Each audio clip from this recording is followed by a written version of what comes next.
pushing politics aside and everyone else aside, some of the victims of Epstein have expressed frustration with the entire process. I want to give you the opportunity to speak directly to them. Well, I don't know what you're speaking to. I mean, if there's frustration with, quote, the entire process, same here.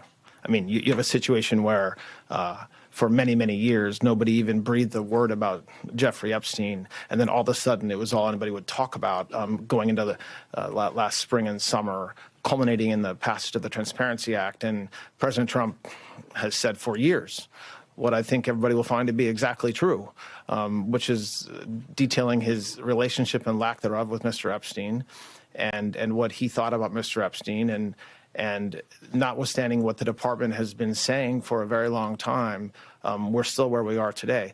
Listen, victims of Mr. Epstein have gone through unspeakable pain, and there's nobody that should say anything differently. And I to the extent that there's frustration, I understand where that comes from, just from what we know about Mr. Epstein.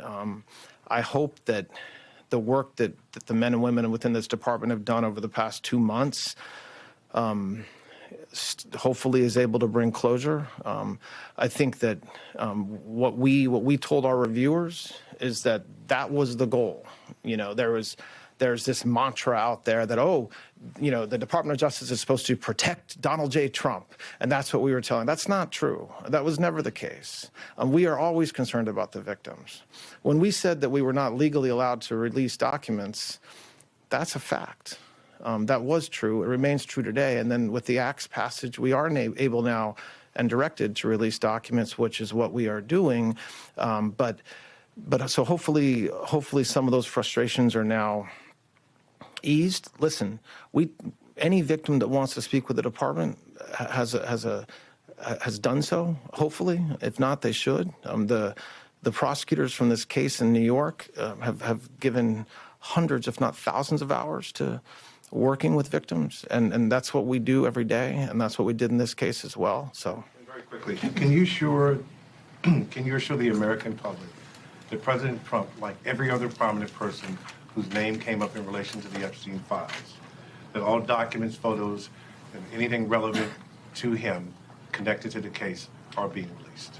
I mean, yes, I can assure that we complied with the statute, we complied with the Act, and there is no, we did not protect President Trump, we didn't protect or not protect anybody. I mean, I think that there's a hunger or a thirst for information that I do not think will be satisfied by the review of these documents. And there's nothing I can do about that. But President Trump, of all the people in Washington, D.C. and around this country that have said for years the same consistent message about Jeffrey Epstein is President Trump.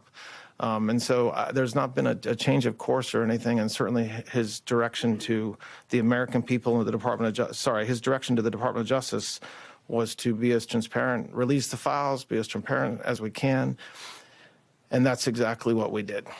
We thank you for watching, and remember, stay updated on breaking news and top stories on the NBC News app or watch live on our YouTube channel.